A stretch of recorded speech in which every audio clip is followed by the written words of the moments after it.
Hi, everybody. We are very excited to be here. Um, I am going to just do some general housekeeping. And if you've been to the live streams before, some of this is going to sound familiar. This live stream is educational and it's not intended to replace therapy. For treatment related questions, please work with your provider or contact a local clinician. You can use the IOCDF's online resource directory at iocdf.org/find-help, and you can find it down there to locate a trained clinician near you. Another thing is just to know the International OCD Foundation is not a crisis hotline. So if you are in crisis, and if you're ever feeling suicidal or unsafe, please go to your local emergency room, or you can call 911, or I would even say the 988 Suicide and Crisis Lifeline by dialing 988. You can also access it at www.988lifeline.org. But we also definitely want to let you know we want to create a safe space and be kind and respectful to everybody here. At the end of the day, we're all here to support one another. And a note is this is being broadcast on several social media platforms and it's being recorded. Also, an important announcement is registration is now open for our Faith and OCD conference. The IOCDL welcomes all community members to join us for the 3rd annual Faith and OCD conference taking place virtually on Monday, May 1st, 2023. And if you blink your eyes, it's going to be here any second. Join us for this collaborative conversation between faith leaders, mental health professionals, and the OCD community. Great. And so I just wanted to take a moment and thank my co-presenters, or I'm going to be moderating really. So they're going to be the ones presenting. And just for the expectation of audience members, what we're going to do is we're going to take about 45 minutes to delve into some questions. And then at the 45-minute mark, we're going to open up to audience questions and conversation. If at the end of audience question and participation, we still have extra time, we got plenty of other conversational points to talk to. So before we do that, I would love for everybody to introduce themselves. Karen, if you wanted to start and introduce yourself briefly, tell us a little bit about who you are and why you're here. Hi, my name's on the screen. I am in Knoxville, Tennessee. I'm an OCD provider. I don't know what the percentage is. I have one normie left on my caseload. Everybody else is autistic, ADHD, and has OCD. And I am autistic, I have ADHD, and I have OCD. And currently, the place where those three things all meet is one of my areas of special interest. So it's working out really good for me.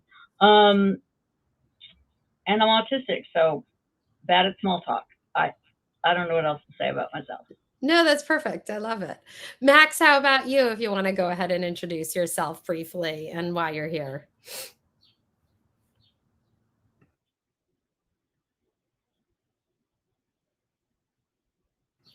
Max, I'm not sure if you're experiencing Wi-Fi or not, but you're muted. Put it in the chat just to make sure.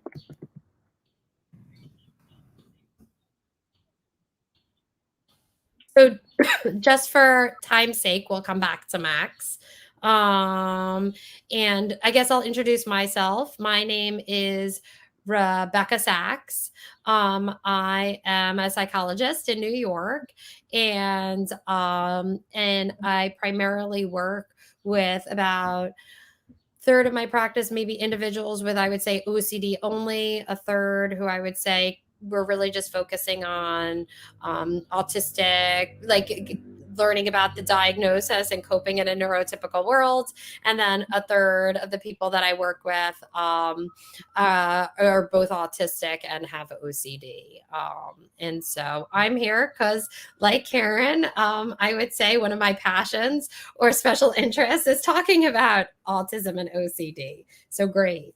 And hopefully Max will be back to join us pretty quickly. I know that we were having some Wi-Fi issues just beforehand.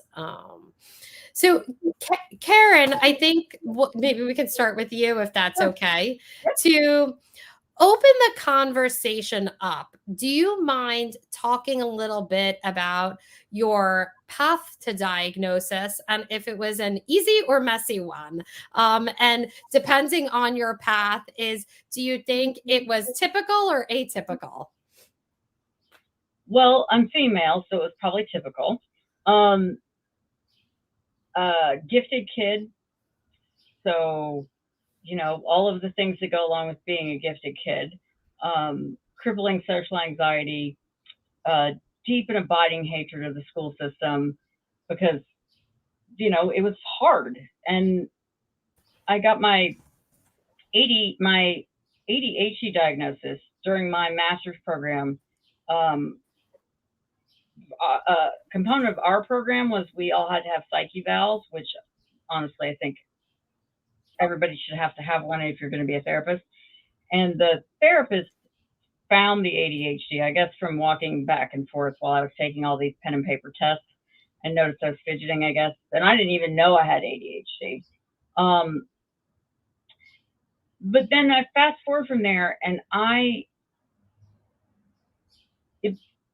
start, I've been I do my own work, and I try to be better every day. And I started to really try to work on some of these social problems that I have, and nothing I was doing was working. And I knew I was getting more and more tired, and nothing was working. But then but I also have a child who's autistic. So I was learning more and more about autism at the same time, just because we adopted this child. And so I started to see, I started to know things about autism that I did not know before. And I thought, I'm not able to mental health my way out of these things. And so I got myself tested, and lo and behold, autistic. And that made my life make a lot more sense. That was about 3 years ago. Dates, I can't remember. Sure. And so for a while, I was like, well, that makes a ton of sense. And I was super happy because I was like, now I have an answer. And here I am this far forward. And now I find that I'm in a bit of a grief sort of a state because my life was so much harder than it needed to be. But I'm also, I don't know if it would have been the same if I had found out about it earlier or not. Sure. But I don't know. But I know that I've had other therapists look at me and go, you don't look autistic. And I never really know what to say about that. Although now I do. But I don't know what looking autistic actually means. Well, and I think there isn't a looking autistic. Yeah. It's like, you don't look blind. I'm like, I don't even know what people don't know how to handle people who are different, I think, as a cultural idea. So I don't know, but I know it was difficult. And when I was trying to find someone to do the testing, I did a lot of interviewing to make sure that they understood autism and they understood what autism looks like in women. Great. Versus 7-year-old boys. Yeah. Yeah. So a couple different themes I heard Karen is saying is in some ways you at first inadvertently got the ADHD knowledge, and then with a combination of while it happened later of recognizing in family members and starting to make connections, really then you in a very intentional way seeking out knowledge and having sort of that knowledge be connected with this label of autism is sort of one theme. And I think you're right. I think for a lot of women that has been a common theme because there are more pink flags versus red flags in terms of presentation. I think, this, yeah. I'm sorry. Because I forgot. The other thing too was I aggressively work on my OCD. And my belief was I had body focused repetitive behaviors, but no amount of CBIT or anything changed that. That none of it worked. And then some of my OCD, like what I looked to me like OCD, would go away. It did not respond to any sort of ICBT or ERP at all. And I began to have clients come in and they're like, ERP doesn't work for me. And sometimes we hear that. But I was like, wait a minute. And so, like, this was another part of those things, because the stuff that I work on aggressively that is truly OCD goes away. Yeah. And then I like, oh, so the body focused repetitive behaviors that I thought I had turns Or out that's stims. Sims. Yeah. And, you know, so it was like, it helped a lot because I wasn't so frustrated. Yeah. But that was another part of the reason that it pointed me that direction. No. So yeah, and Max, we'll get to you. I just wanted to pull out some Sorry. themes for the audience. So yeah, Karen saying that takes a while, and sometimes you have to be really intentional in pursuing the diagnosis or the label. I don't love the term diagnosis always, but that it was sort of mixed when you said I'm autistic, because in some ways it was very explanatory, very helpful, a relief, but also like this deep sense of like frustration or even sadness for saying is, what would my life have looked like? Maybe it would have been less confusing, less traumatic, if I had had this knowledge in this community earlier on, is another theme. Yeah, I think, I was going to say is the CDC just came out with the new rates. 1 in 36 kids are getting diagnosed with autism. And I think this is a good thing. To me, what it means is not that there's an autism epidemic. What it means is the Karens of this generation are actually getting diagnosed properly and don't have to go through decades of this sort of questioning. I think also, Karen, what you wonderfully added is another theme is when someone's autistic and also has OCD, sometimes the things you experience can feel like really confusing. Like, is this OCD? And to you, it sounds like sort of the best way to answer it is, well, if it's responding to ERP and traditional CBT with ERP, then maybe we're like in OCD land. But if it's not, or I feel even worse long term, and it's not promoting my independence, like with these traditional CBT with ERP strategies, then maybe I really should look at, is this core Karen or core me, and is more linked to like my autistic needs and processing. And I think you're right. One thing is, and Max, I've heard you talk about it, this idea of self-stimulatory behaviors, or stims, we like to call them, and making sure we're not trying to treat them or extinguish them in any way, that they're actually an important regulatory thing that people do when they're excited, when they're bored, when they're anxious. And neurotypicals actually stim too. They just do it in more neurotypical ways. So yeah. Max, if we were just asking about, if you didn't mind sharing sort of your path to an autism diagnosis, and like, what did that like experience mean to you? And do you feel like it was typical or not? Awesome. So hi, I'm Max. Obviously it's on screen. I was first identified as autistic in like the first semester of middle school. I was like in 6th grade, and before winter break, they were like, "This kid is autistic," and I luckily that qualified me for a lot of services that I needed, but wasn't getting access to. And I sort of had that. Well, the educational psychologist or the school psychologist said it was autism, so I don't really need no one told my family you need to go get a separate evaluation. And then I kind of felt very, very alone, very sad, very hopeless when I was first diagnosed. It's hard being an 11-year-old, 12-year-old girl, or anybody. But also because that was like at the height of the autism is an empty shell, autism ruins families, all stuff like that. Um, and I was like, so okay, so yeah. And then when I was 18, I graduated high school. Um,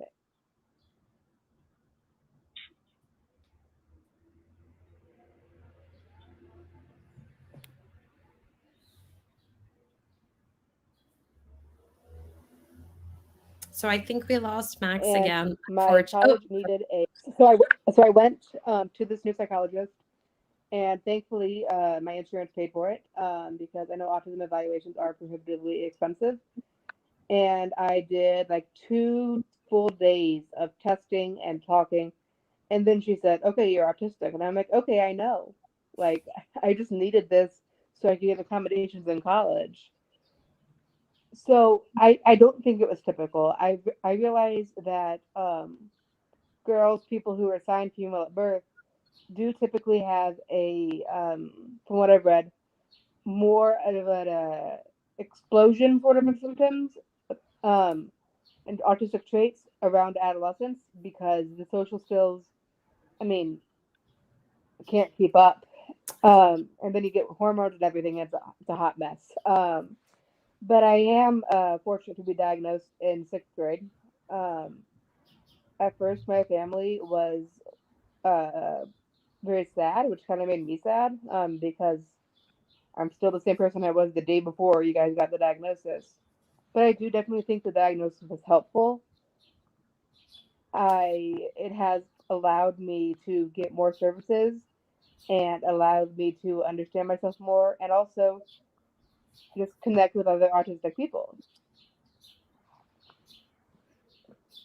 Oh, awesome. Great. So I heard a couple different themes, Mm-hmm. Max, also to recap. So one of the things, that I think came up was this idea of gatekeeping in two different ways. That when you have sort of this label, it serves as sort of a gatekeeper to like getting accommodations and services. And so sometimes the autism diagnosis, again, this label, it feels sort of critical. But then thinking about this often very costly process or gatekeeping process of getting the official diagnosis from individuals. And I do like to remind people that you can get a diagnosis through just clinical judgment only, that you don't need an ADOS. And I think a lot of individuals who maybe have adult profiles similar to Karen and Max may not even necessarily ding on the ADOS as autistic. But that, one of the questions I often get from other professionals is, I suspect this person is autistic, or should I tell them? I'm treating them differently. And I like always resoundingly say yes. And I think for this exact reason, that knowing that the diagnosis can lead to like community and relief, but also especially services and accommodations, we want to make sure, if we are able to figure out together with the patient, or actually like follow through on our suspicions and like use our clinical judgment in a very intentional way, that can actually be really helpful. A lot of times I think people similar, like Karen, how you said you did a lot of reading and you made sure to people understand. I think a lot of autistic individuals are often self-diagnosing and then asking for that. I used to see this more with adults who would come to me. I've been finding more even like tweens and teens who are like really doing their own self-diagnosis and coming to their parents saying like, can we vet this out? So yeah. The Yeah. diagnosis, though, I mean, it wasn't all positive. Yes, it unlocked more services for me, but also I felt like everyone's perception of me changed overnight.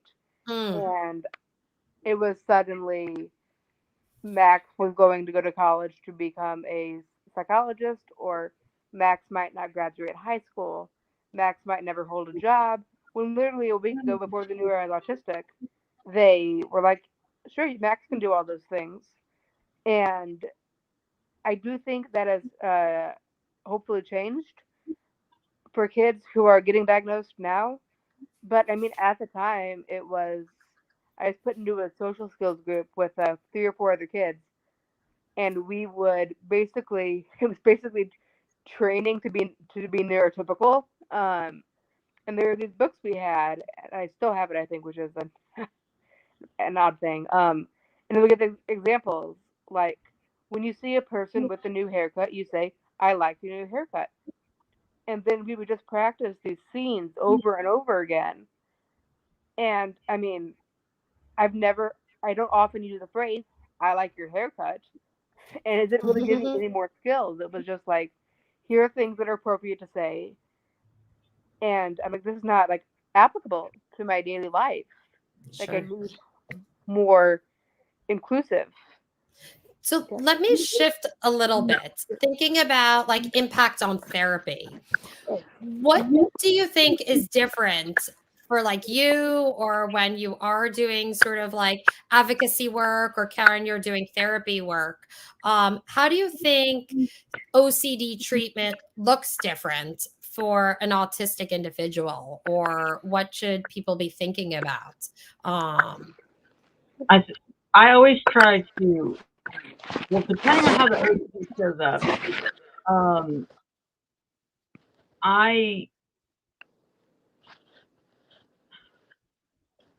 I always want to know how someone's sensory system works. If they're a sensory seeker, then whatever. Like, my kid is a sensory seeker. Like, she doesn't care about anything. Like, there's not enough noise. There's not enough shaking or like jump scares or whatever. She likes all of that. But if someone's like sensory averse, then like we have to work through that part of it before we decide to do anything. But also, I think what matters a lot too is that I think you have to do a very good differential, because I've just now decided I'm not going to talk about this anymore, because I would have told you before that I struggle with two things with my OCD. I really just struggle with one main theme my whole life. And my first OCD memory, I was 4 years old.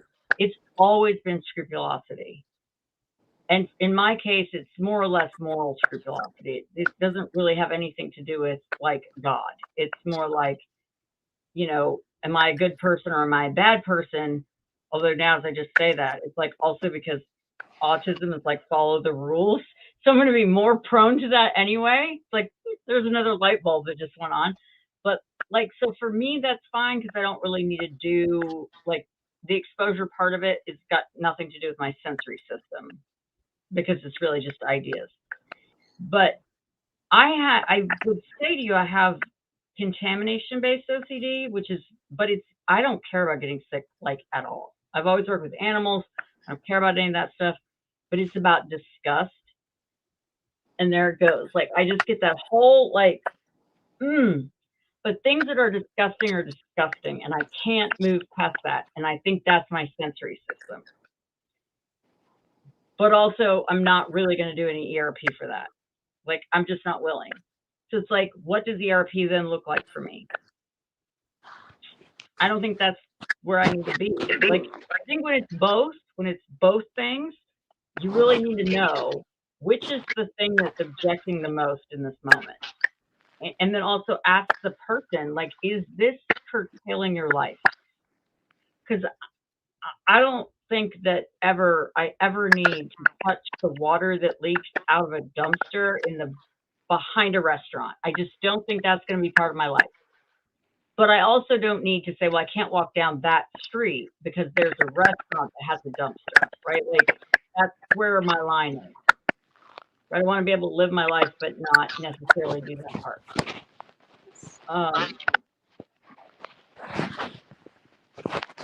I can't hear you. Oh, you're muted. Muted myself. There we go. Sorry. No, I think that's great. Karen is saying is like, hey, there's this Venn diagram, and we have this autism circle and this OCD circle, and like sometimes they overlap. And so, like, on one hand, if we are going to address the OCD, we also really need to make sure how the autism is sort of informing that person's experience in general. Because if they're sensory overwhelmed or emotionally overwhelmed outside of OCD, that's more like autism based. It's going to be really, you got to address that first, like you said, right? Yeah. If there's an unmet need that's being communicated. But then I think you're even saying is, but then as well, because of some, like often the sensory processing or black and white thinking and sort of being more rule preferred in sort of like how we go through life as an autistic individual. Again, when it's sort of conflated with OCD, what does this really look like? And does that mean ERP is always going to be the most effective in the most traditional sense, or what does a exposure really look like? I love how you said at the end of the day, how does it impact my like functionality, right? Mhm. Me having a successful, meaningful life in the way that I want. And if Right. scrupulosity and sort of disgust isn't inhibiting your life, then are these really therapy targets? Or do we say like, hey, I've addressed so many of these other things, like because of the way that they interplay? Not necessarily. So So I usually, when I'm talking to somebody who has like both of these, I talk about it being like a knotted yarn. And we're pulling on the loose piece, but maybe we're pulling on the yellow string, which is OCD, but really the problem is the blue string, which is the autism. And so we yank on the yellow string for a while, but if it doesn't if the knot won't come loose, well, now we need to reach around, grab the blue string and pull on that, because maybe that's actually the problem.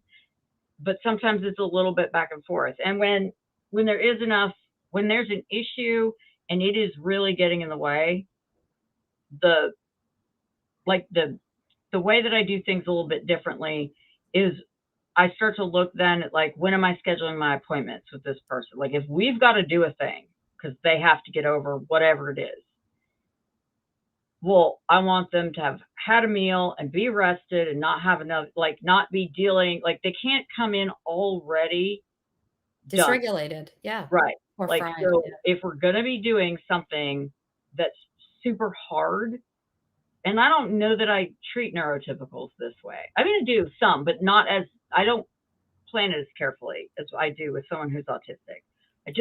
And it's always collaborative. I'm always collaborative about it because nobody likes to be forced to do anything.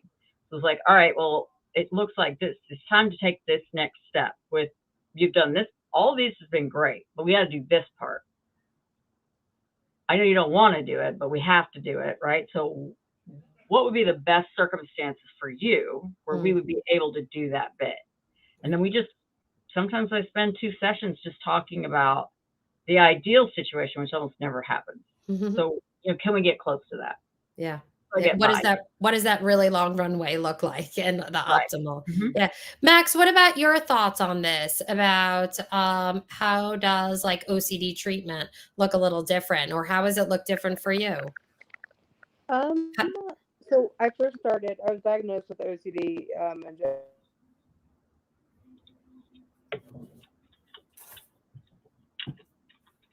We'll give Max a moment just to hopefully get their internet back online.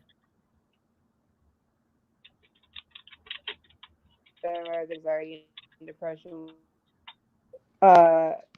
Fortunate to get diagnosed quickly, and put on a medication that really just made it worked wonderfully until I was 13 or 14. And so when I started exposure therapy after the medicine I'd been on since I was a child, just suddenly stopped working one day. And I had like a huge OCD flare, and it was the worst time of my life.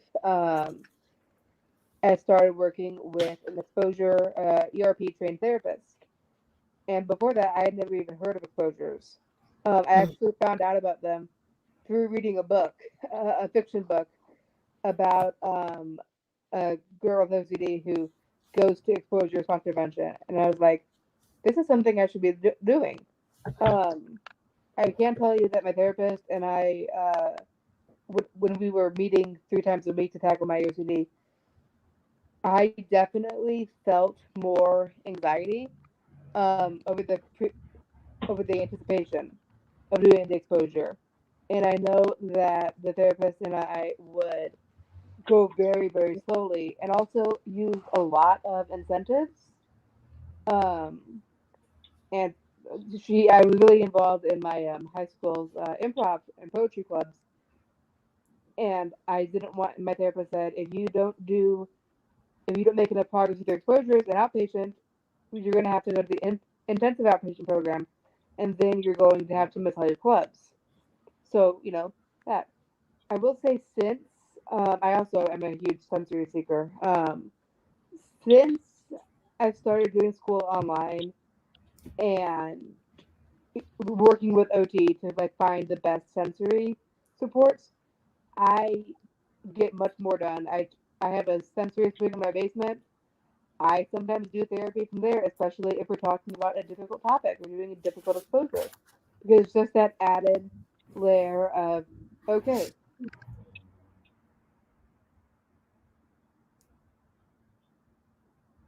Great. Max, I'm not sure if you hear me, but I'll sort of do a little recap while your internet. So I heard a couple of different things. Max was saying sort of the pacing and also the amount, like 3 times a week, but also going slowly was sort of helpful to get through.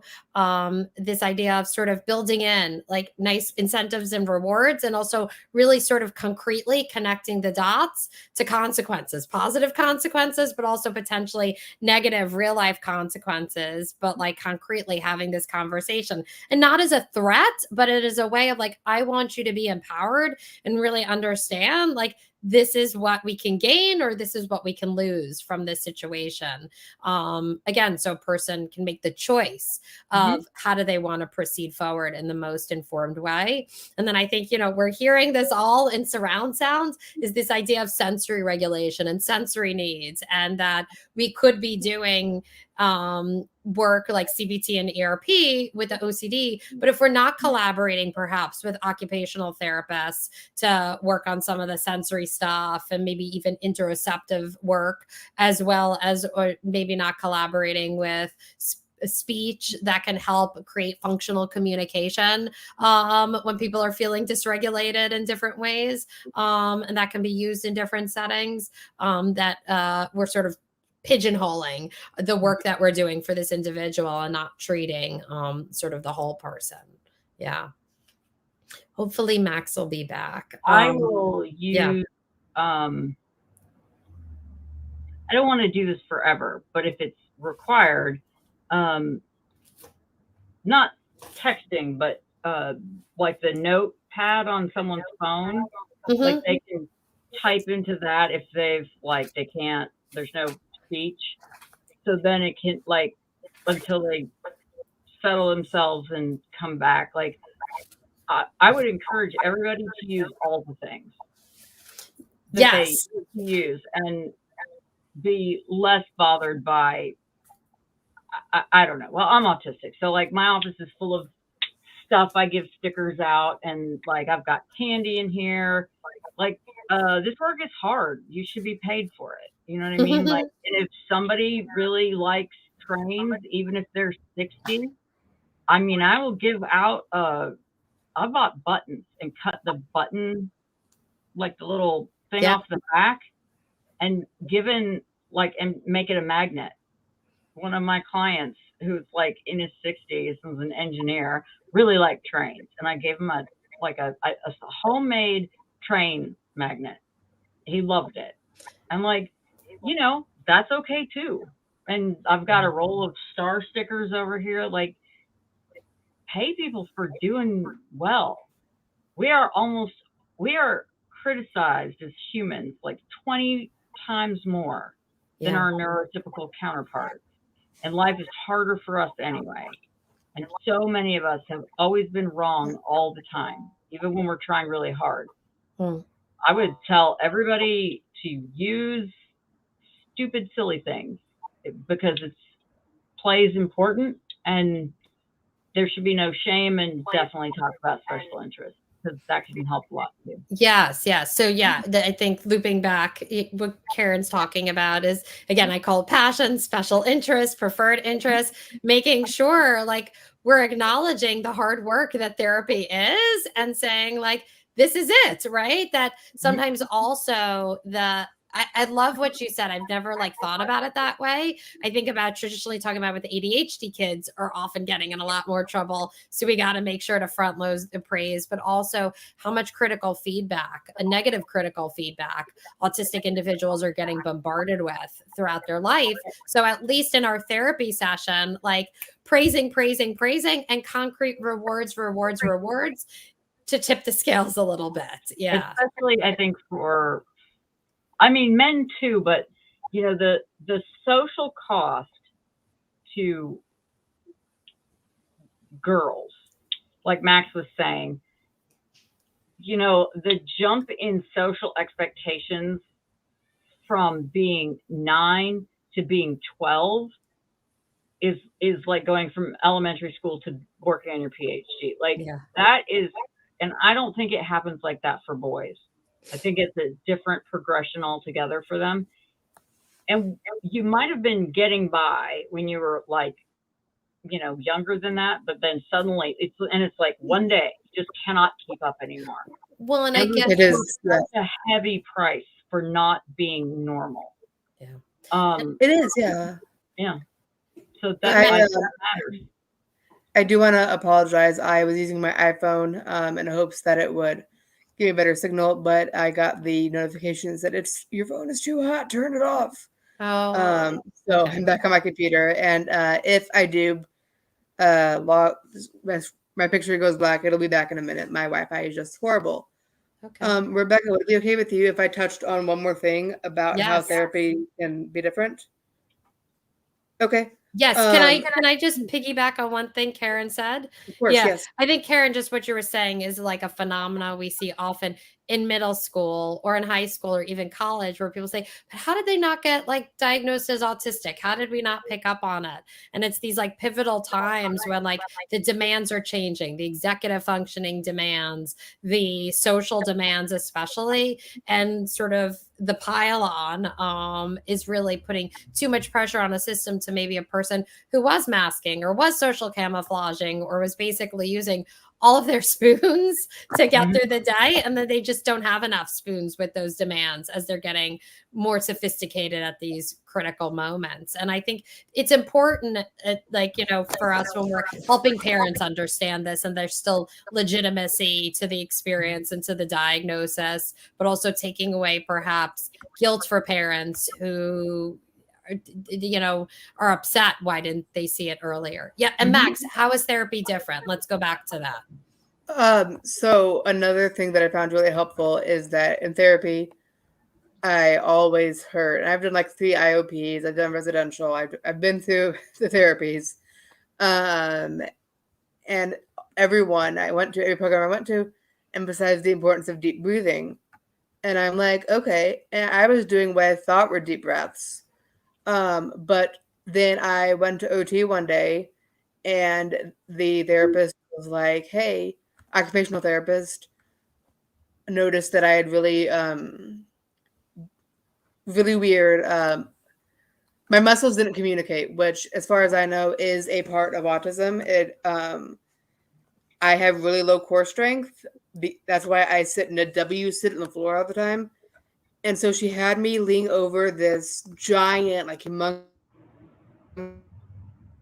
therapy balls. And that was the only way I learned how to take a deep breath, because I could physically feel my stomach rising and falling only when I was in the yoga ball. And I'm like, wow, this really works. And so, and I would tell every other program I was at, I'm like, yeah, I'm doing deep breaths. I know how to do them. Like, what kind of person can't figure out how to take deep breaths? But it wasn't until I got sensory support involved that I was like, I've been doing it all wrong. Yeah. Yeah. I mean, that's the thing that I always thought I had disorder, like disordered eating, Yeah. which I guess ARFID is disordered eating, but also I have no idea when I'm hungry. Like, Yes, unless I'm really hungry, really hungry, where it's like, and often I don't know I'm hungry, so I'm sitting in my office, and the noise my stomach is making is disruptive to it. Like, it's disruptive to my sensory system. And I'm like, oh, that's me.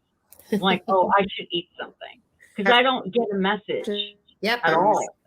Yeah. And That's exactly. as far as I know, there's no way to, if you can't do something physical, like lay on the yoga ball, like the stuff that I can't, that I can cause, like I can use externally to give me a feedback message, I can figure that out.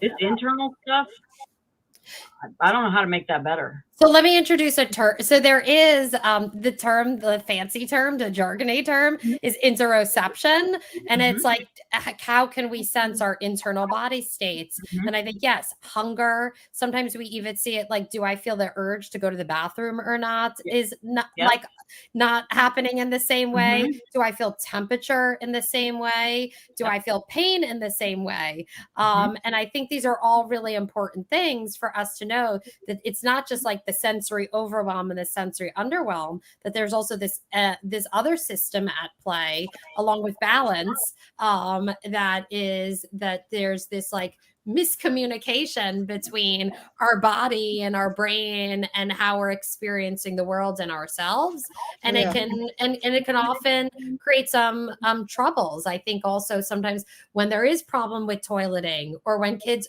aren't necessarily eating because they don't feel hungry, but then actually get hangry, right? Or going out in the winter in shorts, and parents are getting so frustrated and misinterpret that as, is this maybe OCD related and avoidance, or is this being contrarian or something, or oppositional? And it's actually not, it's an interoception. So there is Kelly Mahler, just for you to know, Karen, has developed sort of an interoceptive protocol. What I would say is, as an evidence-based practitioner, like there isn't, like in the traditional way we would think about evidence that like similar to ERP, it hasn't necessarily been collected yet. But I would say sort of apocryphally from a lot of individuals have felt that using her protocol from autistic individuals, and I would put a lot of stock into their experience, has found it helpful to address in that way. Yeah. I feel often like a brain in a jar. I am constantly covered with bruises, and I have no idea what happened. It's like my body went somewhere else while I was working all day and just banged into everything. Like, and this has been my whole life. Yeah. And I just like, yeah. So feeling pain. I've had surgeries and I don't have to take, like, I don't even take a Tylenol. And they're trying to load me up with drugs to take home. You're probably going to need this. But I'm like undersensitive to pain. Yeah. And then other people are oversensitive. Max, are you over or undersensitive to pain? Yeah. I mean to interrupt. No, go ahead, Max. I think we're giving the floor to you. Oh, awesome. Sorry, I misread the social cue because I'm autistic. Interoception or poor interoception skills have definitely been one of the most challenging aspects of being autistic. I mean, I forget to eat. I don't have an eating disorder. I just forget to eat. So what I've had to do is set alarms on my phone to eat, to get up and drink a glass of water, to like stop whatever task I'm doing. And I also have had, like Karen, I'm very undersensitive to pain. I've had multiple surgeries. I was septic one time and was like not really feeling. I was like 5 out of 10 pain. They would ask me, and I have a lot of medical issues. I have Crohn's disease, and people would all doctors, how much pain are you? Scale of 0 to 10, and I'm like, okay, I don't know. It hurts enough that I can't do what I want to do, and that's usually when I realize I need to call the doctor. Last 2 years ago, I thought I sprained my ankle. And so I went to the urgent care, and the doctor came in and was like, well, there's good news and bad news, which is not what you want to hear when a doctor from the urgent care comes into your room. And she was like, you don't have a new broken bone, but you have fractured your ankle 5 or 6 times. And I'm like, what? Like, that doesn't, how come I didn't notice? And she was like, I have no idea. And so then I had to get surgery because if I would have if I would have felt the pain from the broken ankles, I would have sought help. And I had to get a pretty big surgery done because I had broken the bone so many times, and surrounding bones, that they had to like reset it. And it's those kinds of impacts on interoception. Like, I don't feel pain. as my neurologist wrote in his visit notes for my last visit with him, patient does not feel pain in a normal way, which really sums it up. But as one of the things I think people don't understand about autism is, I mean, you can tell if I'm clapping my hands, if I'm stimming, you can tell. And if I'm making poor eye contact, you can tell I'm autistic. If I start talking about my special interest, you can tell. But internally, I think is the biggest struggle, because it has had a pretty big impact on my life. And so that is one. I know people talk about a cure for autism all the time, and I mean I know that people who have higher support needs need one-on-one help, but the idea just and their needs and struggles are not. I don't want to dismiss them. A lot of autistic people will not be able to live alone and will need 24-hour care. But when we talk about curing autism, the only part of me that I would want is to feel pain and hunger in a normal way. And so that is really just been one of the biggest struggles. I also do OT I do sensory integration, but I also do proprioception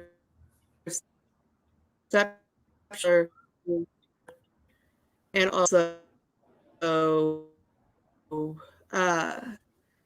visual processing, which is another part of autism that I didn't know about. And so since starting those therapies, I have noticed I might be hungry. And it's been a very, very slow journey, but sensory integration really just helps me a lot. No, that's great. And I think, looping back to all these other but it is probably the most difficult part of my autism, of me being autistic. Great. Sure. I'm looking at the time. I know we said we were going to go for 45 minutes. I'm going to go back on my word and maybe ask one more question before we open up to the larger group. I would say, if you could either give advice to therapists or give advice to clients who are out there sort of interviewing therapists or self-advocating to their therapists, what do you think is the most critical thing for a therapist to be either knowing or doing differently when treating OCD with an autistic client? Just one thing. Sorry. All right. I'll give you. I was thinking. I was like, wait, just one thing? Sorry, you guys. All right. Give me your top things. I won't even give you a number. What are like the most important things? Yes. Understanding that if I am stimming or fidgeting, it's not because I'm doing a compulsion. It's because I need to self-regulate myself. I don't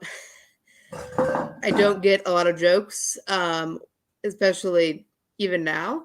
So that is probably a no. I can't.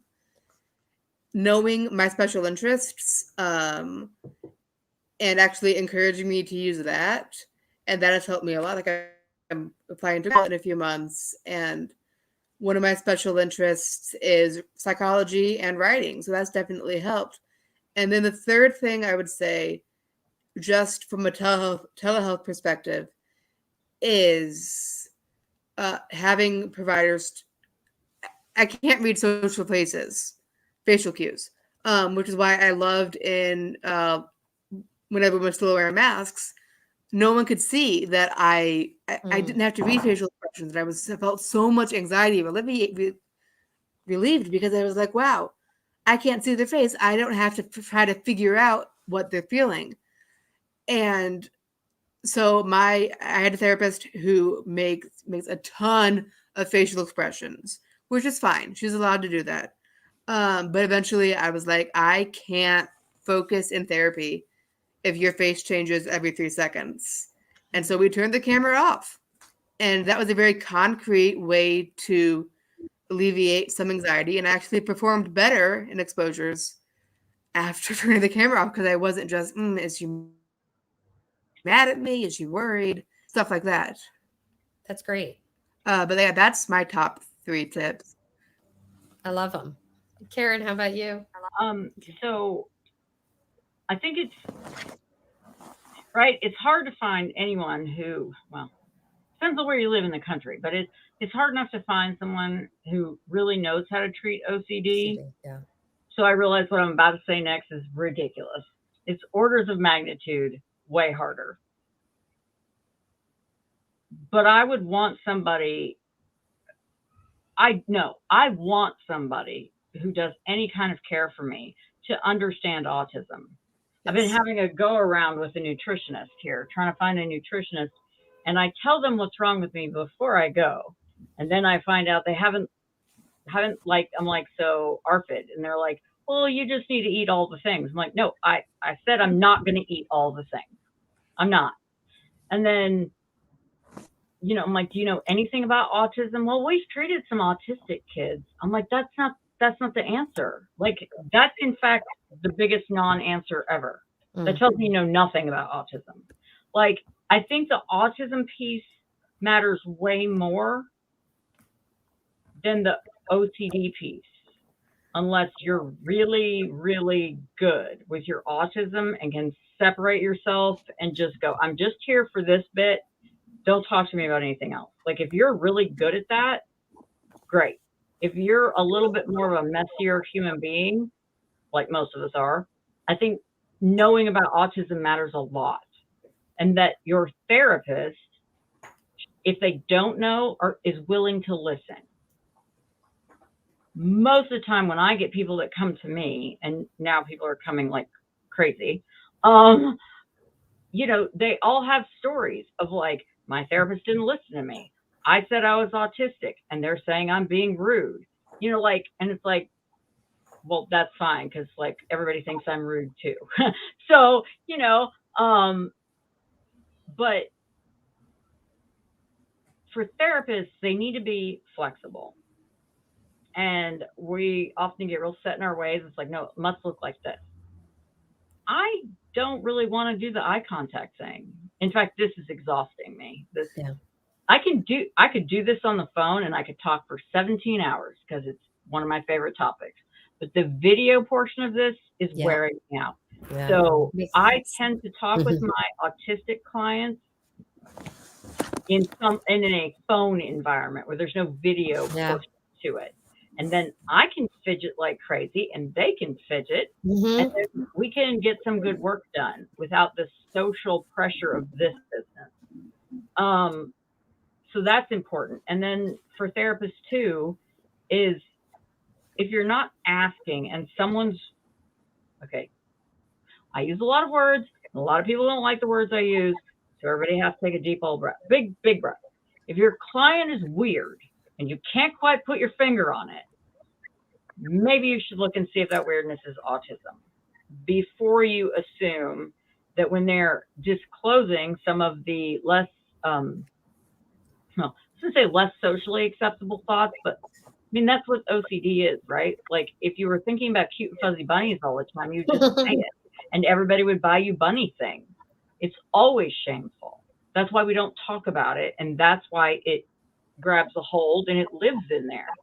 So if someone's going to trust you to say, well, you know, I've thought about stabbing my mother multiple times this week and I find that disturbing, but they're not looking disturbed. And then you make a report, that causes a lot of trouble for someone who can ill afford that. You know, I mean, like the autism piece matters so much more than the OCD piece. And I don't think people in general even get that. And like my daughter is level 3. She's going to live with us forever. She's nonverbal. And so, you know, she can't do talk therapy. So and I've treated her OCD because it's really more of a desensitization.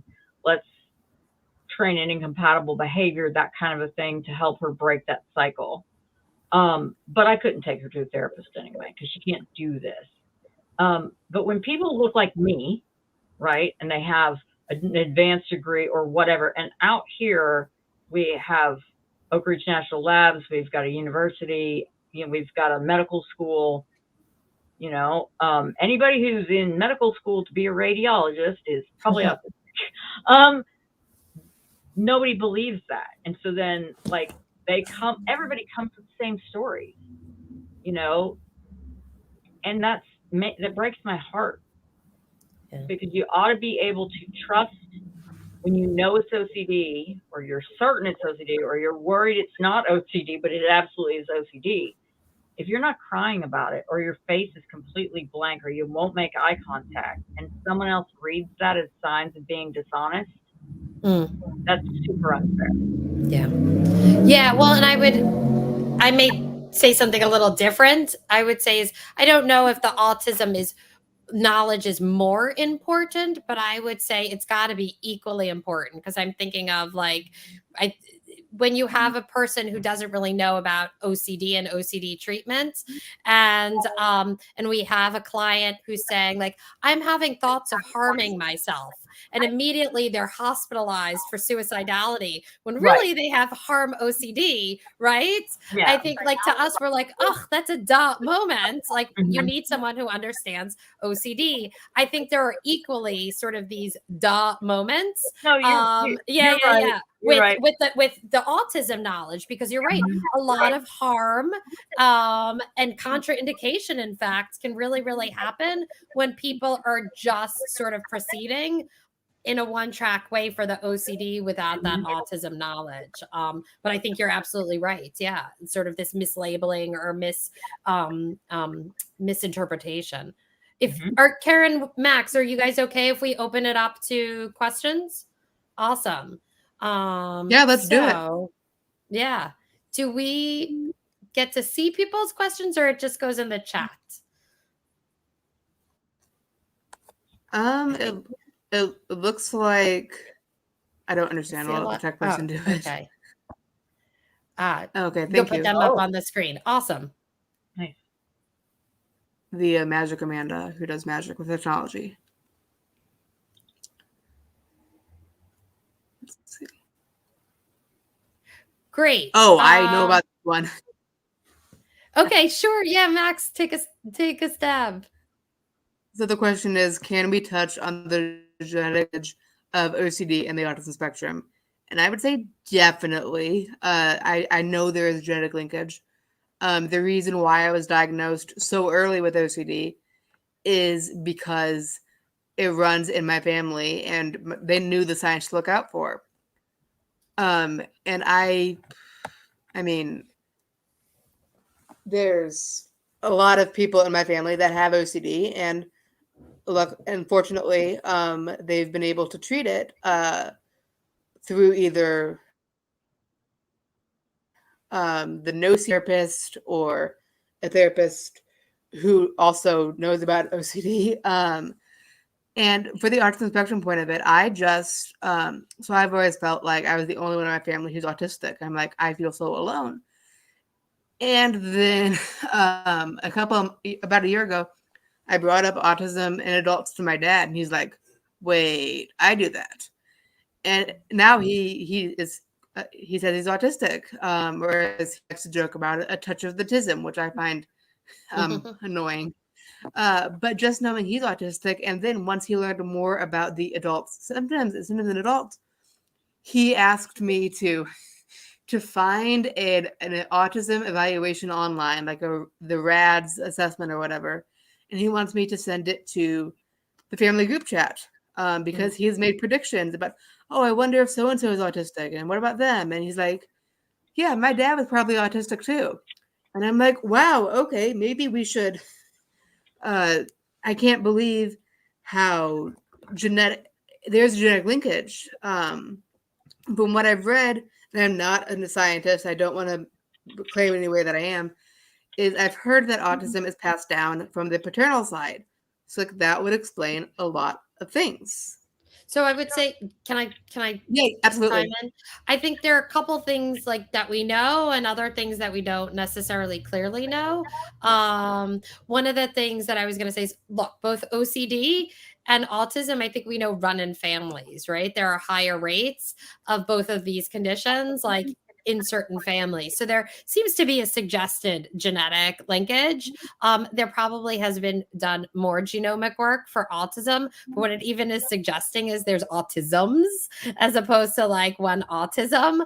And thinking about that, the other thing that I would say is, again, when we're thinking about this Venn diagram, and we can think about restrictive repetitive behaviors, right? That we traditionally think about that is in autism, and I don't love that but also in some ways like compulsions or restrictive repetitive behaviors. And there definitely seems to be some overlap and some suggestion that maybe there's some neurobiological link. The thing that I would say is what we know is that autistic individuals experience mental health conditions across the board: anxiety, depression, trauma, OCD for sure, at higher rates than neurotypical or non-autistic individuals. And there may be something neurobiological or maybe a genetic link going on, but it also probably is that autistic people are frankly overstressed and burnt out of having to exist in a neurotypical world. And we know that just reality is going to predispose us, if we're working from a predisposition stress model, to probably developing other conditions or less likely to be able to access care earlier on. I think we haven't really touched on this, but if it's okay, I'm sort of piggybacking off of this question to hijack a different vein, is a lot of care is siloed. We often have this developmental disability world where you get autism treatment, and then we have this mental health world where you can get OCD treatment. And often these two worlds don't really meet, which is why it's wonderful that like we have a resource page at IOCDF. We're having this town hall and things like that. But just also recognizing even access to care can be really, really challenging. I think, Karen, you were sort of especially in like in rural areas, it's brutal. Like the people here where I work at this group practice, the psychologists who do testing, they all have 12 to 15 month wait lists. Yeah. And it's not that they only work once a month either. Like they're going constantly, you know, and so, and it is prohibitively expensive, but I also see how much work they put into it. And also everybody needs to know how much the testing actually costs, because Pearson charges for that stuff. Like it's so much. And there's like, people can only work so many hours in a day. So if you're rural, it's even harder to get a hold of it. Hopefully we're going to get more SIPAC and opening up of, cross-state licensure and abilities that hopefully can create more access, but we'll see. Yeah. Should we, Amanda, did you want to put up the next question, or should I just, what would you like people to know and understand about autism? Yeah, Karen. Okay, as a person who often is the one that informs the parents, like, hey, I smell autism. Now, I don't see a ton of kids, but I'll see teenagers.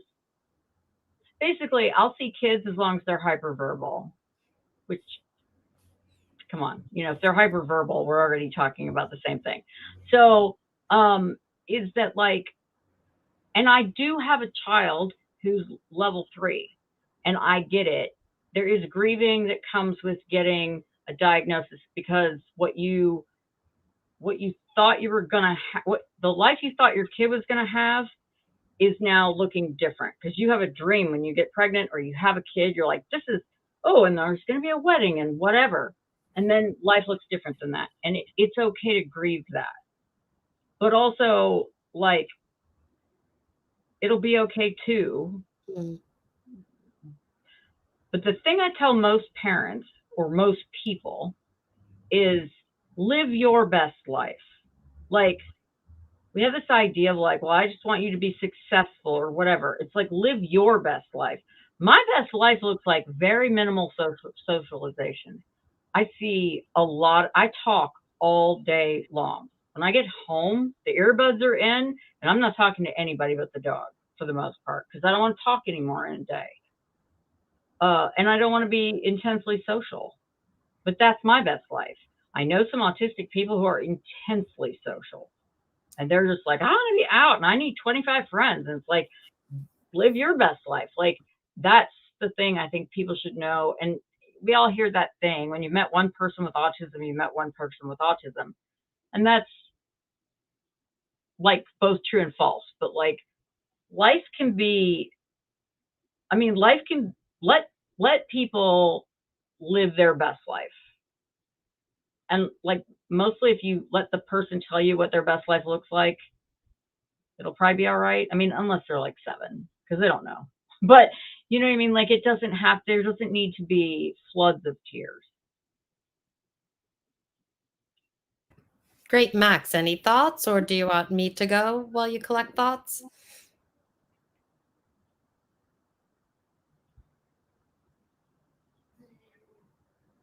We can't hear you, Max. I muted myself because my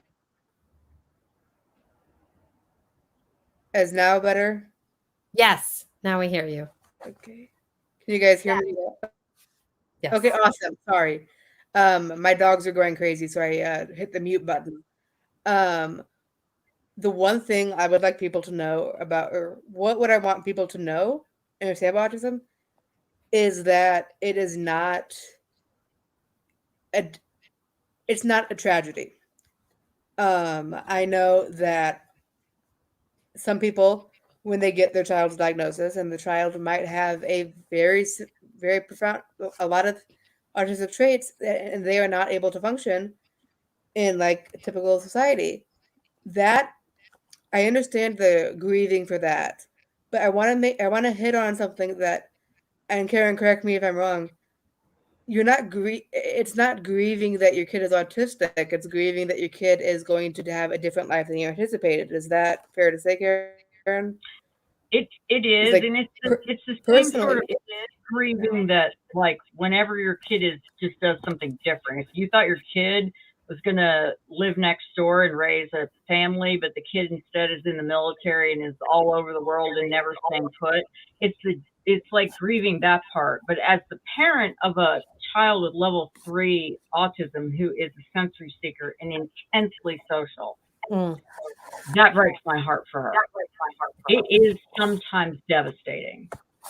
And I think that we're losing, as more level 1 folks take over the conversation, the level 2 and 3 folks are getting shoved back into the attic because, like, it's not awesome for my kid. But, you know, so like, let's be realistic, but also like, my kid still does have her best life, which is roller coasters and getting her hair. She likes vivid hair colors and getting her nails done, and she can still enjoy all of that stuff. That's not maybe the life that she would like to have, but that's the best life, you know. So Sure. like, there's still life. Karen, I think I made an asterisk to what you're saying, and you could disagree with my asterisk. I don't know if level 2 and level 3 are getting sort of pushed aside because of level 1 taking over the conversation. What I would say is, I think, and this is the unfortunate part, I think right now, the way our society is, we have limited money and limited resources. And there seems to be almost like a discussion about where do those resources go. And to me, I would actually like to point the finger outward and say is, we should really be saying it's like society at large that isn't providing resources for all levels and isn't providing money for all levels to like have needs properly met, that we're even like sort of scrambling or disagreeing over resources. Well, I could be wrong, but yeah. I should have mentioned, like, in like the social sphere of autistics, you've got the people who are like, and I'm autistic. That's an identity. Sure. And they're like, it's like, this is my identity, and we shouldn't be looking for a cure. Nobody needs to be cured of autism, which denies like this deficit of life that like lower and I don't like to be clear, I don't like the functional levels. I know we have to have something, but it's way messier than that. And the functioning stuff is a sliding scale thing depending on all different whatever. Yes. So I don't like it, but that's the only language we have right now. So it's more in the social spaces where primarily younger people are talking, who are like, you know, I'm not talking about professional spaces. I'm talking about like the social conversation about autism. And I noticed there's a comment here that Caitlin made about or not Caitlin. Yeah, Caitlin. She's got a daughter that's level 2. She can be explosive and is an eloper. And I get that. My daughter's put her head through every bathtub we've ever lived. Any house we've lived at, she's put a hole in my bathtub with her head. Holes in the drywall with her head. She wears bracelets all the time. Now she's going to be 19 this year, and she's settled way down, and I have her medicated appropriately versus what they were doing with her before. Like, it can get better, but it's also really hard to parent a child that needs one-to-one supervision every minute of 24 hours. Yeah. And that's just, so it's not like, that's not exclusive. What I'm talking about, Max, is like that's not really exclusive to autism. That's exclusive to special needs parenting. Yeah. Because people with a kid with seizure disorder or, you know, anything, that's the exhaustion that comes with being a special needs parent. Yes. Not autism exclusively. Yeah, I think what I'm recognizing is we as society at large need to like be talking to our politicians and lobbying and figuring out how, when people do need that one-on-one care, families can get that care so parents can get a break, right? Like absolutely. If I can just touch base on this, and if we can go to another question, what would I like people to know and understand about autism? I think I agree with you. It's not necessarily a tragedy. I think, especially in the context of what we're talking about here, people often are coming into our offices for OCD treatment, where OCD unchecked can be tragic and create a lot of suffering. And I think sometimes for an individual then getting a second label, or families getting a second label, really understanding there's so much of a difference between an OCD label and how OCD plays out in treatment and an autism label, and also not even autism treatment, because we're not treating the autism, but what is like therapy that is autistic affirming and autism supporting look like, and how they are so maybe different. But I think when we're so on the OCD track, that can be hard. Yeah, that would be sort of like the one thing I'll say about and autism. I would agree with you as a person as all, but Max too. Like, I don't appreciate my executive functioning deficits. Like, honestly, if someone was going to come in and say, take one thing away, I would like to be able to fold my clothes and put my laundry away. That would be awesome if I could do that, but I can't manage to do that. That's the part that's hurting me. If I wasn't an OCD therapist, the OCD hurt me badly my whole life. The autism is whatever. Like, I can deal with that. The OCD is much worse, I feel like, as a person with all three of these things. Yeah. The OCD can be tragic. Yeah. Let me quickly just address like one or two, what are the levels mean? So very quickly, when we shifted to the DSM-5 and got rid of all these like PDD, NOS and Asperger's, at least in North America with the DSM-5, and it all became this umbrella autism spectrum disorder. One of the things that the DSM-5 included were these 3 levels of autism, basically talking about how much support does an individual need in terms of sort of the restrictive repetitive behavior domain and in the social communication domain.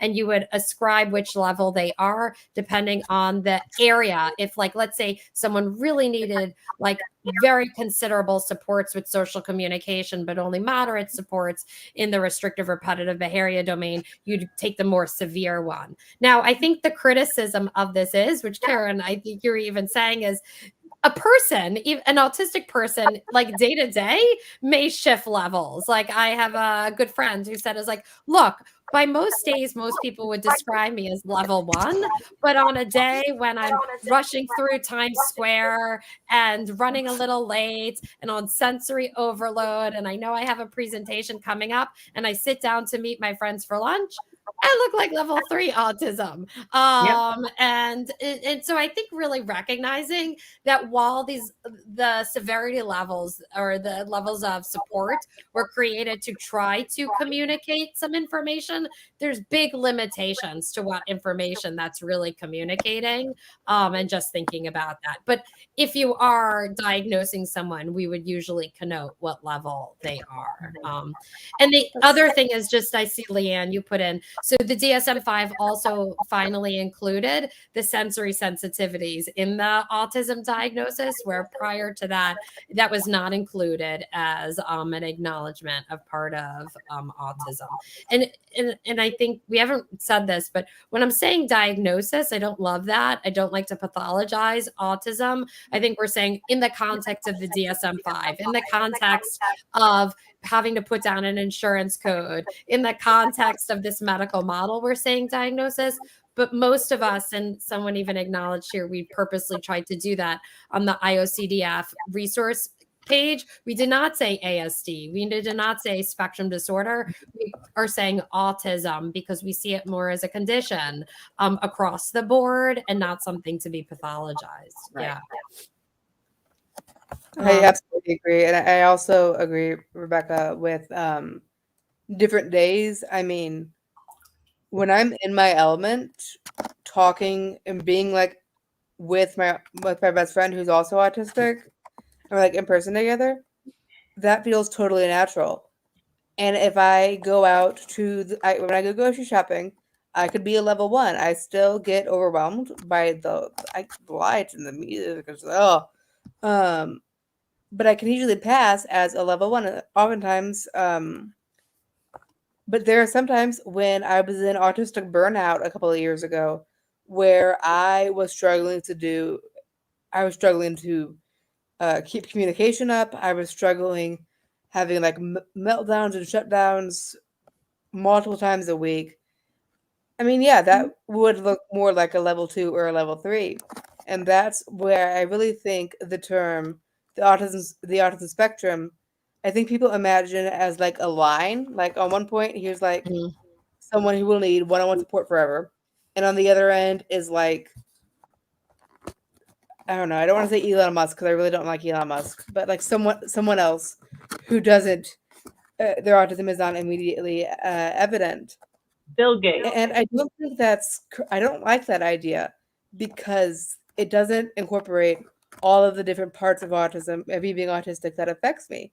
I mean, if I make eye contact, if I have a day where I can make eye contact, I'm going to be more tired when I get home. But if there's days when I can stim freely, when I have sensory needs, when I'm able to engage my special interests, those are great days. So it really is a day-to-day thing for me. And I really think that is one of the biggest misconceptions, because I can have more stuff with fine motor skill difficulty one day and the next day be unable to make eye contact. And so I really I do think the DSM did not do a very good job with the levels, but they're learning, hopefully. So anyway, I don't want to blab too much. We have 12 minutes left. What is the next Should we see if question? we have 1 or 2 more questions we can get to? How can parents support their child with autism and OCD? That's a big question. To me, I'm always thinking about, for my larger question, what is going to sort of promote valued living and independence?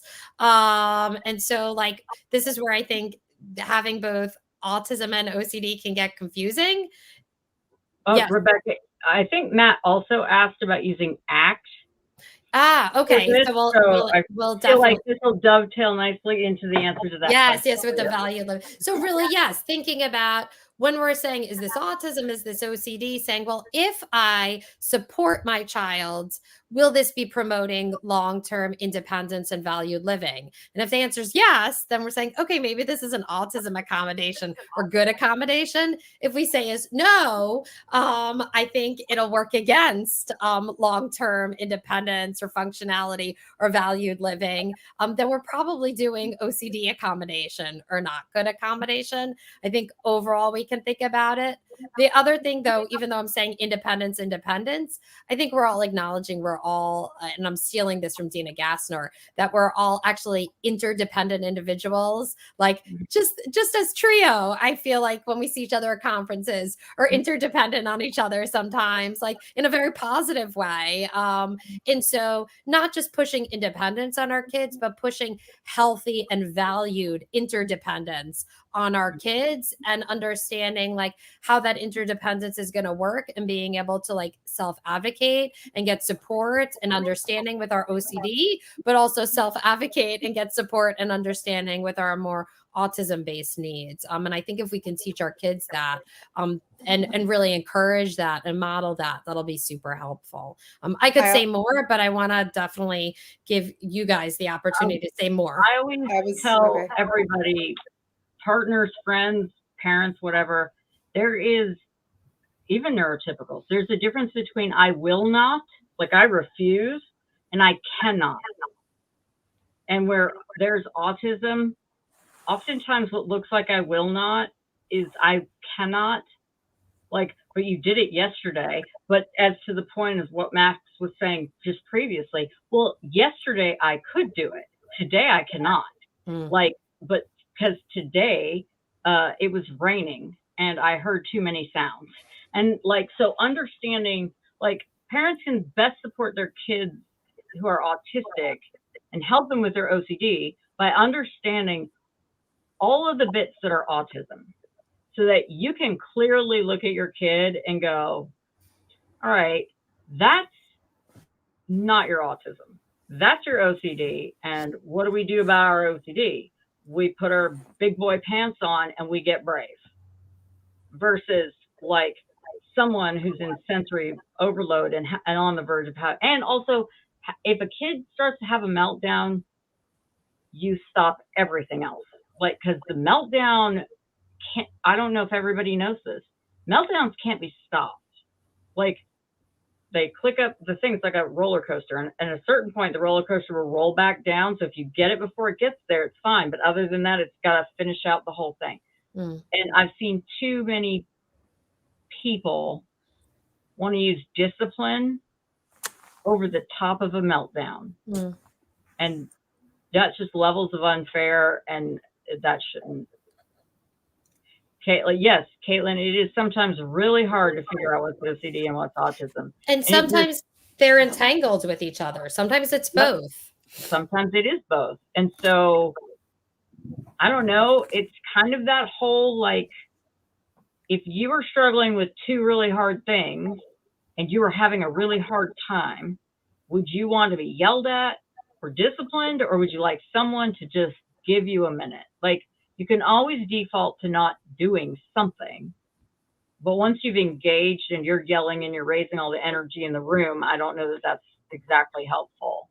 And if your kid's old enough and is verbal to be able to have a debrief after and went, wow, that was messy. What do you think happened there? What did I mess up? What do you think contributed? And then you kind of tuck that away. Although not every kid can do that either, but yeah. Max, what did you want to share? Oh, I was just going to say my advice is the same advice when parents ask me how they can help their kid with OCD. Have their kid meet and be around other people their age with OCD. Community is so important, and especially in middle school. I mean, you that extra support, and going to high school and post-secondary plans, whatever those may be. And the same breath, I first would say, autistic adults, we have lived this experience.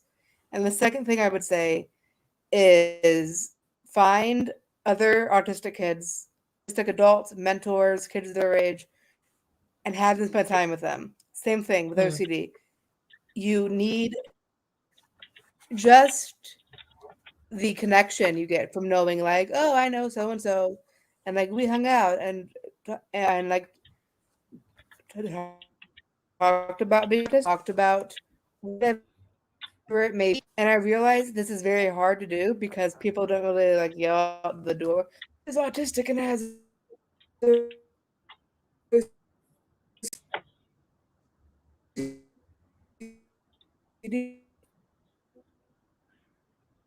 Max, we don't hear you. If you're able to put maybe the response in the chat instead, I'm not sure. But the point of having, oh, I know autistic people like this.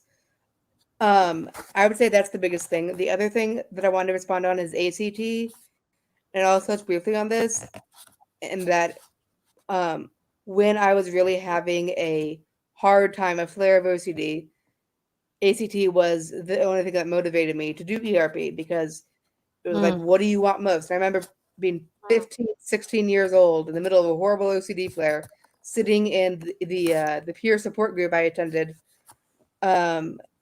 and thinking, and the leader was like, hey, what do you want out of life? And I'm like, I don't know, I want to be a writer, I guess.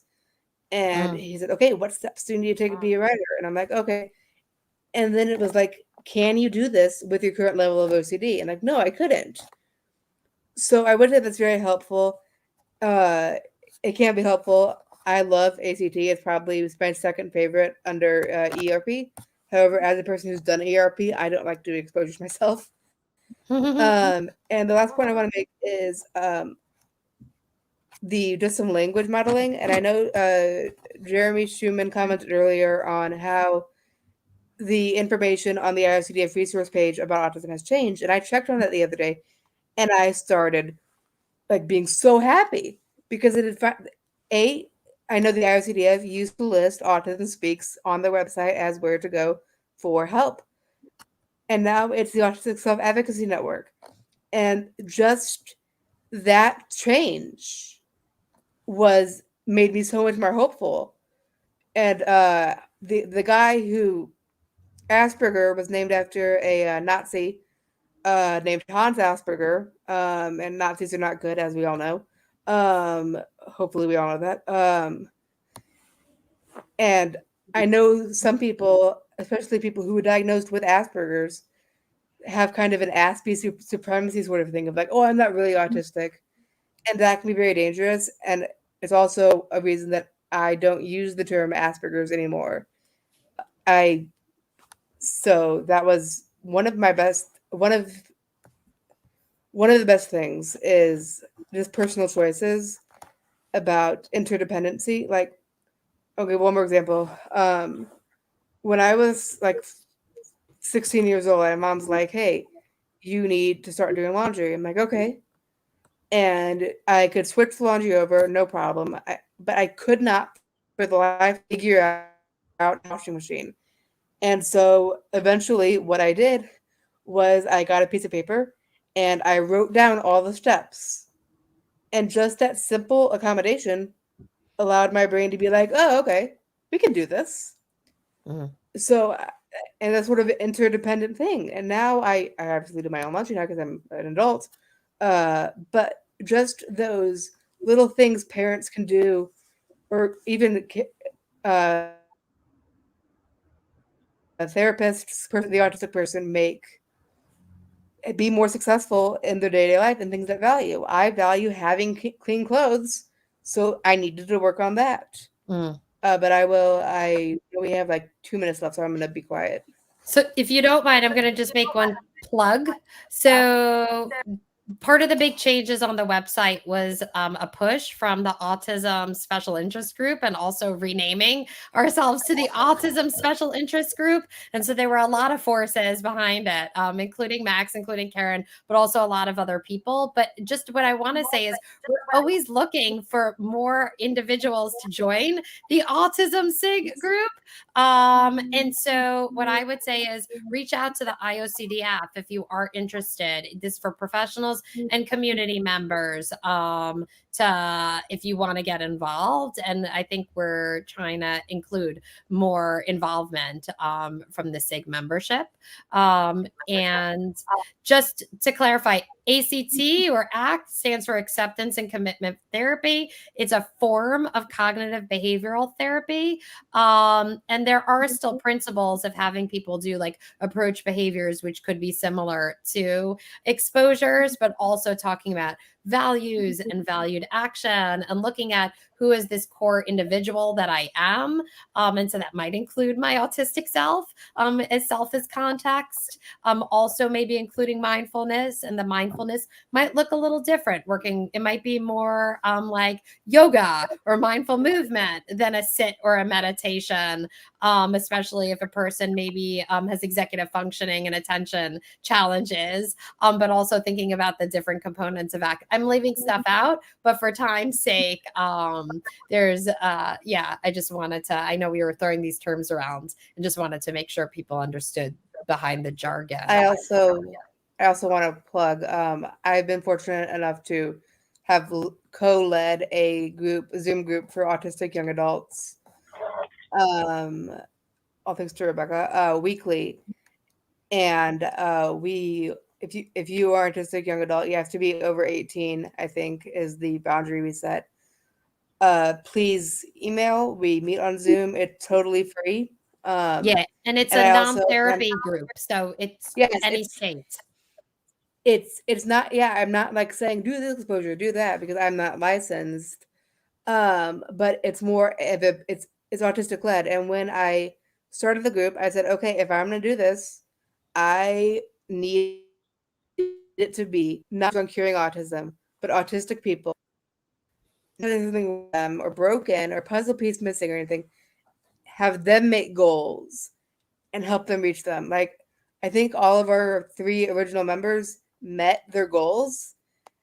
And one was like graduating from like an advanced degree program, joining getting a job, taking public transport, and I want to be autistic focused. And then I also am starting a tween and teen group in my area. That was just a plug for the group. Great. And so it's not a specific autism and OCD group, but A, and E, I'm going to give a plug for them. Maybe I'll put it in the chat so we can pop it there. They run some really nice virtual support groups for individuals of all ages. They also have a women's group. They have an LGBT group. They also have for parents. I'm pretty sure they have a BIPOC group of different support groups for autistic individuals and their family members. And when I have a little bit more bandwidth and time, we're going to be organizing a hopefully monthly or every 2-month support group that is for autistic individuals and their families. That's also OCD based. So let's make it my 2024 goal, if not earlier. But yes, but AA&E has some really nice support groups as well. So I'll go halvesies with you on that. Okay, let's like I don't have enough gas in the tank, but I could, I've wanted to do it too, but I can't like make that kind of a commitment. Great, great. I think clear, concise, and concrete. Just like for everybody that deals with anybody who's autistic. And also, I just want to say, like, acceptance and commitment therapy sounds terrible. Oh, I'm sorry. It's the worst name ever. And all of my autistic clients are like, "You want me to accept that I'm this?" And it's like, no. So I just kind of call it values-based or values-guided therapy. Yeah. And they're all on board with that because everybody has values, but everybody kind of gets that whole thing wrong when I say acceptance and commitment. They automatically assume it's like the OCD thoughts. You want me to accept that I am whatever my OCD is telling me? I'm like, no, it's just a really unfortunate name. So I call it values. Like if you're rolling it out to a kid, you might pre-roll it out as values-based. Great. What do we value? What do you think makes a good person? Like, because there's just too many adults I see who are freaking out. And I mean, I love it. It's a great tool, but I think a lot of our waves have bad marketing, right? So especially for autistics who are very clear, like concrete, and it's like I don't like the sound of that at all. But values-based, everybody gets behind it. So good. No, that's a great tip. Well, I was going to say thank you to a wonderful audience. The energy was great in the comments. We got lots of good nonverbals going on the entire time, which is always helpful.